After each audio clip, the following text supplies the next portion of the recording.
Wali Kota Palembang Ratu Dewa tegaskan seluruh OPD di lingkungan pemerintah Kota Palembang mengimplementasikan hasil dari sosialisasi Perwali Palembang nomor 16 tahun 2025 tentang pedoman pengendalian gratifikasi. Aparat penegak hukum dan masyarakat dalam membangun budaya anti gratifikasi.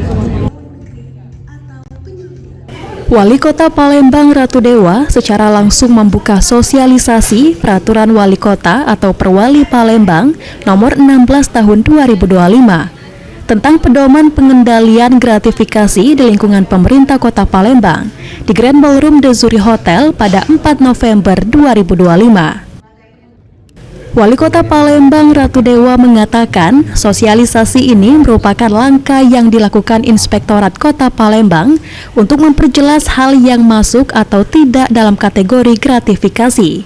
Pembahasan dalam sosialisasi ini ditargetkan dapat diimplementasikan di tingkat unit kerja masing-masing dari seluruh OPD.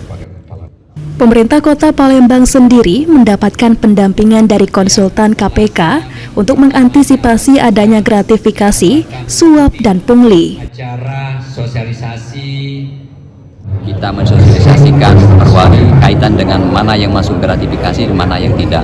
Maka dari itu harapan saya tidak cukup di acara sosialisasi ini, tetapi benar-benar diimplementasikan di tingkat unit kerjanya masing-masing dari seluruh organisasi perangkat daerah.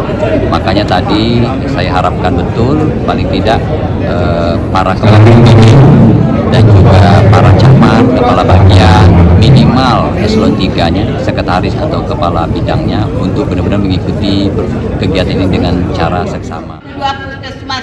Sementara itu, Kepala Inspektorat Kota Palembang, Jamia Haryanti mengatakan, sosialisasi ini bertujuan untuk meningkatkan kesadaran ASN untuk melaporkan ke unit pengendalian gratifikasi jika merasa menerima gratifikasi. Meski begitu, ada juga pemberian hadiah yang tidak masuk dalam gratifikasi atau diperbolehkan, seperti hadiah dalam pernikahan dan adat istiadat. Belum ada, makanya hanya berupa nama tanpa ada implementasi. Kami ingin disosialisasikan. Ada kesadaran-kesadaran dari kita selaku ASN, kalau menerima sesuatu yang bertentangan dengan undang-undang, iya diserahkan. Kali tadi ada yang juga diperbolehkan, misalkan dalam perkawinan atau adat istiadat, nah itu boleh. Sandi Pratama, PAL TV.